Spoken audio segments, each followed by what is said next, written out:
Assalamu alaikum everyone. Hope all of you are fine. Welcome to another video lesson, and today's topic is data transmission, which is included in your second monthly assessment of computer science. So this topic, data transmission, is linked with the previous topic, that was data packets. So in today's topic, in data transmission, we will see that how these things work. So let's start. How this topic, data transmission, is linked with the previous one. So in the previous topic, we saw that the data, the information which the files which we share over the network, that is broken down into data packets, and then it's sent over the network. So in data transmission, we will see that how this whole thing works, right? How the data is transmitted from one place to another, or how it's being shared over the network. So let's start with the definition. That is, data transmission can be either over short distance or over long distance, right? So these are the two things on which we will discuss, that what is meant by short distance and long distance. So we can share data over short distance and long distance. So let's see the example. The example of short distance data transmission is from a computer to a printer. How?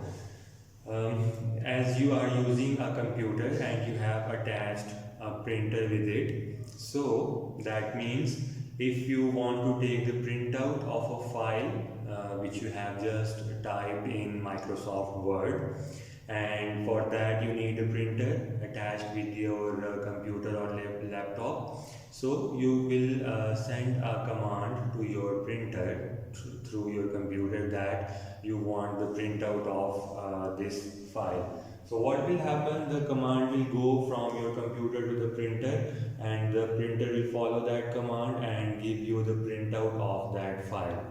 So we need a USB wire to attach the printer with our laptop or computer.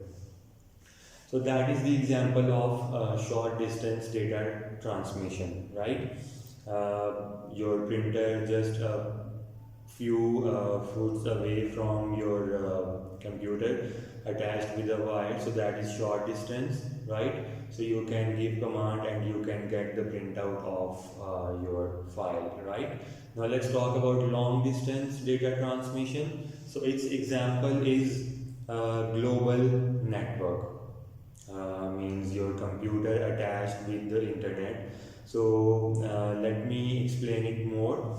For example, you have to send an email to one of your friend which is living in another country. So you can type the email in your computer, and by using the global network you can send that email to your friend.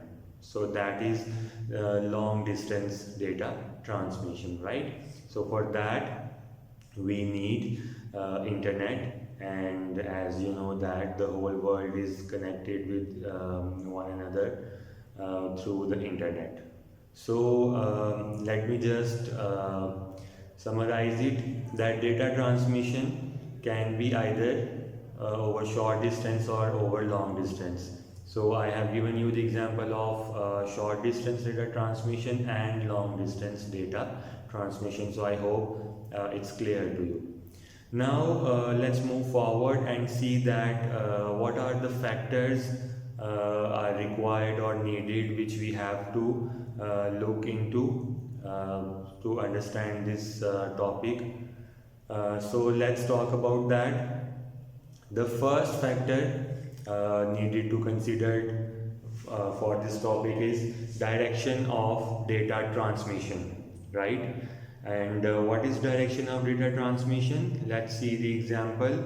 So the example is in one direction or both. So let me clarify this one direction or both. It means when we are transmitting the data, so that could be in one direction or in both direction. One direction means, as I told you, that computer to printer command, that you want the printout of some file and you gave the command to the printer. So that is mean by in one direction, right? Your data will travel in one direction and that's it. Your task will be done. Okay, there is no need to get some reply or anything back. And both direction means that you have transmitted the data and at the end you will get some reply from a person against your message or whatever the data you have transmitted, right? So that is the direction of data transmission. That could be in one direction or in both direction. So next, the second factor, that is method of transmission. So let me explain what is method of transmission. So method of transmission means how many bits you are going to send at a time. Means the data, the thing which you are, the file which you are sending over the network. So how many bits it will take, right? And then how data will be synchronized. So data synchronization means when your data packets will reach to their destination, so that router will make sure that the received packets should be in the correct order, so that the message or the file which you have shared will be delivered to your friend in the correct format. So we saw the example in the book that there was an email sent from one friend to another, and due to one of the data packet corrupted, so because of that the spellings of that email you can say mixed up, right? So if all the packets reach to their destination properly, so the destination router will make sure that the data packets it received should be in correct order, right?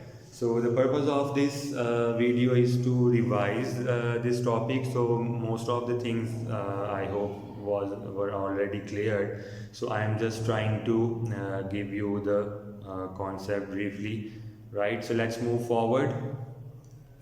Let's see the types now of data transmission. So simplex data transmission is the first one which we have in our today's lesson.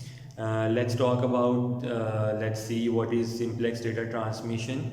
So simplex data transmission occurs when data is sent in one direction only, and for example from a computer to a printer, right? So it's an easy example to understand related to this type of data transmission, so that is why it is used frequently in your book. Okay, so when the data is sent in one direction only, and that's it, the task will be done by sending the data in one direction only, so that comes in simplex data transmission, right? So its best example is when you send some command from your computer to the printer. Okay, and let's move forward. The second one is half duplex data transmission. So let's see what is half duplex data transmission.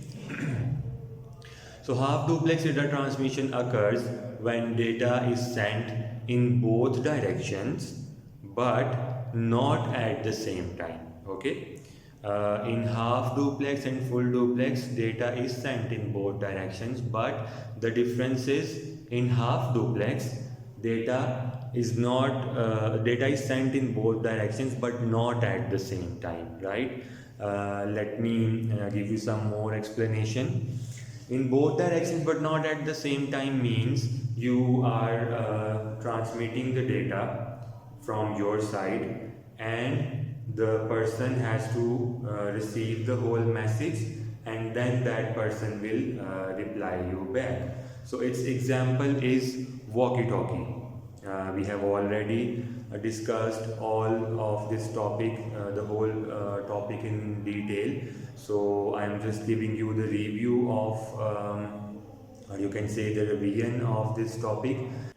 So when data is sent in both directions but not at the same time, so let's see what does it means. So sending data or transmitting data in both directions but not at the same time means when you are transmitting data from your side, means you are sending the message from your side to your friend, and that friend of yours will have to wait, and once your message is delivered, then that friend will reply you back. Okay, so we have already discussed this whole topic in detail, and today we are just trying to revise the things. So let me tell you the example, and the example is walkie-talkie. So I hope all of you, well, I'm sure all of you are aware with walkie-talkies, because I have already explained this in detail. So walkie-talkies are used and they work on half duplex data transmission, because when you are using walkie-talkie, so you have to speak from your side, and then the friend of yours is listening, and after that he or she will reply you back, right? So let's move forward, and the third one, that is full duplex data transmission. So full duplex data transmission occurs when data can be sent in both directions but at the same time as well, right? Because in half duplex, data is sending in or transmitting in both directions but not at the same time. But in full duplex, data can be sent in both directions and also at the same time. So let's see the example. The example is broadband internet connection, right? How? By using broadband internet connection, you can take example of any of the social media app. Okay, let's say WhatsApp. So if you are on audio call or on video call, so that is the example of transmitting data in both directions and also at the same time, right? So that is why the example of full duplex data transmission given in your book is broadband internet connection. Okay, so you are already aware that by using internet, if you take example of any of the app, so you can use that app to connect with your friends or family members, and you can transmit both directions, data in both directions and also at the same time. Okay, so that was our today's topic, data transmission, and the purpose of the video was to revise the whole topic, because it's included in your second monthly assessment of computer science. So I hope the whole concept will be clear to you. Okay, let me just wind it up. So we started with the definition that data transmission can be either over short distance or long distance. So I gave you the examples that what is meant by short distance and long distance, and after that we saw the factors which are required for data transmission, and that is direction of data transmission, then method of data transmission, and how data will be synchronized. So examples were there, and after that we saw the types that we have: simplex data transmission, half duplex data transmission, and full duplex data transmission, and I tried to explain it to you by using the examples. Alright, so thank you so much and best of luck for your assessment.